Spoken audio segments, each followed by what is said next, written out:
आज की मीटिंग में काफी सार्थक चर्चाएं हुई। इसमें मेरा कई सुझाव है कि नगर परिषद डिपार्टमेंट द्वारा नियमों के विरुद्ध पट्टा विलेख जारी किए हैं, उसकी कुछ स्तरीय जांच पड़ताल करके जो नियमानुसार पट्टे नहीं है उनको तुरंत प्रभाव से निरस्त किए जाएं। दूसरा, मेरा आयुष साहब से निवेदन है कि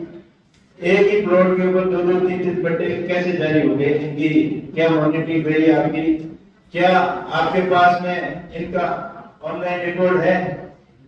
अगर है तो आज भी कई दर्जनों लोग, सैकड़ों लोग इधर उधर भटक रहे हैं अपने पट्टे लिए हुए, एक ही प्लॉट के दो दो पट्टे लेकर यहाँ आपके दफ्तरों के चक्कर काटते हैं। ये कहता है कि मेरा प्लॉट है, दूसरा पक्ष कहता है कि मेरा प्लॉट है, तो एक ही प्रॉपर्टी के ऊपर दो दो तीन तीन पट्टे कैसे जारी हो गए? जो जिसने भी गलती की है उनके खिलाफ सख्त से सख्त कार्रवाई हो और जो असली मालिक है, ओरिजिनल भूमि का मालिक है, उसी के नाम से पट्टा जो जारी किया है, चाहे पट्टे आपसे कैसे भी किसी भी तरीके से किए हो, लेकिन ओरिजिनल जिसका मालिक है उसका हक नहीं करना चाहिए और उसको न्याय मिलना चाहिए। दूसरा है, राजकीय भूमि सरकारी संपत्ति पर हो रहे अवैध अतिक्रमण चिन्हित करके अवैध अतिक्रमणों को तो तुरंत तत्काल प्रभाव से हटाया जाए, ताकि जो अपनी सरकारी संपत्ति है उसके ऊपर आगे भी कोई अतिक्रमण करने की हिम्मत नहीं रखे और जमीन है जो सरकारी जमीन सुरक्षित रहे। तीसरी बात है, जितनी भी नगर परिषद स्तर की जो जांच चल रही है उनको उनका निस्तारण तुरंत प्रभाव से करके उनके दोषियों के विरुद्ध सख्त से सख्त कार्रवाई करें, चाहे किसी भी तरीके की अनियमितताएं यहाँ पे बरती गई है।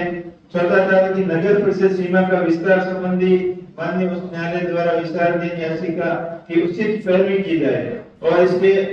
विस्तार किया जाए। नगर सीमा का क्षेत्र का विस्तार करेंगे तभी जो आसपास के क्षेत्र के अंदर लोग रह रहे हैं उनको भी सुविधाओं का फायदा मिल सके। तीसरा था कि नगर परिषद क्षेत्र की पेरिफेरी के अंदर जनता से शुल्क लेकर जो पट्टे जारी किए गए थे उनको मूलभूत सुविधाएं उपलब्ध कराई जाए। जैसे आपने पट्टे तो दे दिए लेकिन वहाँ सीवरेज की व्यवस्था नहीं है, सड़कों की व्यवस्था नहीं है, ऐसे एरिया चिन्हित करके वो सारी व्यवस्थाएं जो आधुनिक व्यवस्थाएं हैं, सीवरेज की है, लाइट की है, पानी की है, सड़क की है, वो सारी सुविधाएं दी जाए और प्रतिबंधित श्रेणी की भूमियों पर जो पट्टे जारी किए हैं उनको तुरंत प्रभाव से निरस्त किए जाए। जैसे कोई जमीन कहीं पड़ी है वो प्रतिबंध है और उसके ऊपर मनमानी से जो पट्टे जारी कर दिए थे उनको निरस्त किए जाए। और तिलक बस स्टैंड के पुनर्निर्माण की मांग भी काफी बार होती थी, उसका आगे क्या कार्रवाई की और इसका पुनर्निर्माण होना चाहिए। आज मॉडिफिकेशन हो रहा है, रेलवे स्टेशन आधुनिक बन रहा है, तो वो बस स्टैंड आज उपयोग में तो नहीं आ रहा, लेकिन नगर परिषद को उसके डेवलपमेंट करने से आय में भी बढ़ोतरी होगी और उसका सौंदर्यीकरण भी होगा और एक सिटी के अंदर मेन जगह है, तो उसके जो प्रस्ताव पहले शायद एक दो बार इसके विचार विमर्श किए थे लेकिन किन्हीं कारणों से वो नहीं हो पाए, तो उसके ऊपर पुनर्विचार करके एक आधुनिक मॉडर्न सुविधाओं युक्त एक कॉम्प्लेक्स बने जाए, कॉमर्शियल कॉम्प्लेक्स, ताकि लोगों को रोजगार भी मिले और नगर निगम को आय भी बढ़े।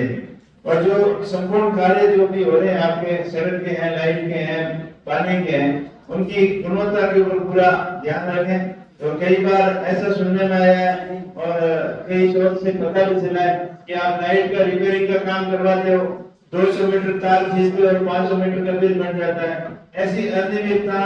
होने की वजह से सरकारी पैसे का दुरुपयोग हो रहा है, जो भी भ्रष्टाचार कर रहा है, पैसे का दुरुपयोग कर रहा है, जांच करके उनके खिलाफ तत्काल कार्रवाई की जाए। सड़कों में भी यही है, आपने 100 मीटर सड़क बढ़ा दी, फिर 150 मीटर का बढ़ा दिया, कोई पूछने वाला नहीं, कोई देखने वाला नहीं। और क्वालिटी के बारे में तो कोई राह नहीं जाने उसका, जो आप जो सीमेंट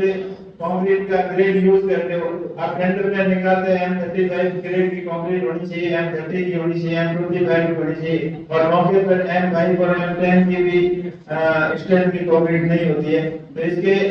घटिया निर्माण की वजह से सड़कें जल्दी टूट जाती है, सरकारी पैसे का पूरा दुरुपयोग हो रहा है। इन सभी चीजों के ऊपर पूरी ध्यान दें। बिजली, पानी, सड़क और सफाई की तभी आपका भी विशेष चर्चा हुई है। अगर इतना बड़ा घोटाला हुआ है तो इसको तुरंत प्रभाव से टेंडर को निरस्त किया जाए और नए प्रोसीजर से टेंडर किया जाए।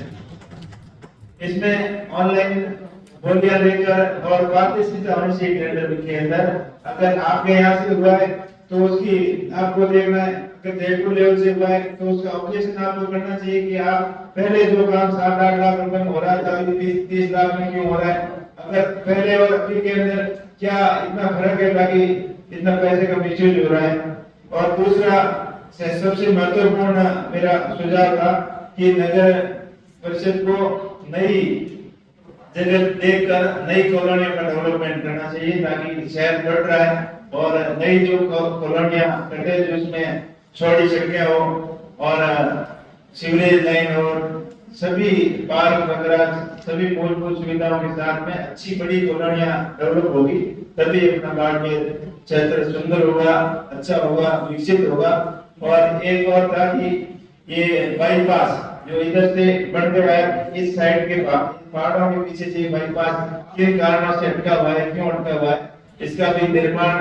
तुरंत प्रभाव से होना चाहिए। अगर नगर परिषद से इधर से कोई कमी रह गई है तो उसको जांच करके आपको मदद करके उसको तुरंत प्रभाव से चालू करवाए ताकि बाड़मेर शहर अपना साफ सुथरा हो, भ्रष्टाचार मुक्त हो, जो लोगों को ज्यादा से ज्यादा सुविधाएं यहाँ मिले और नगर परिषद के प्रति लोगों का विश्वास हमेशा कायम रहे। जितने भी गड़बड़ी की है, घोटाले किए, उनके खिलाफ सख्त से सख्त कार्रवाई हो। कोई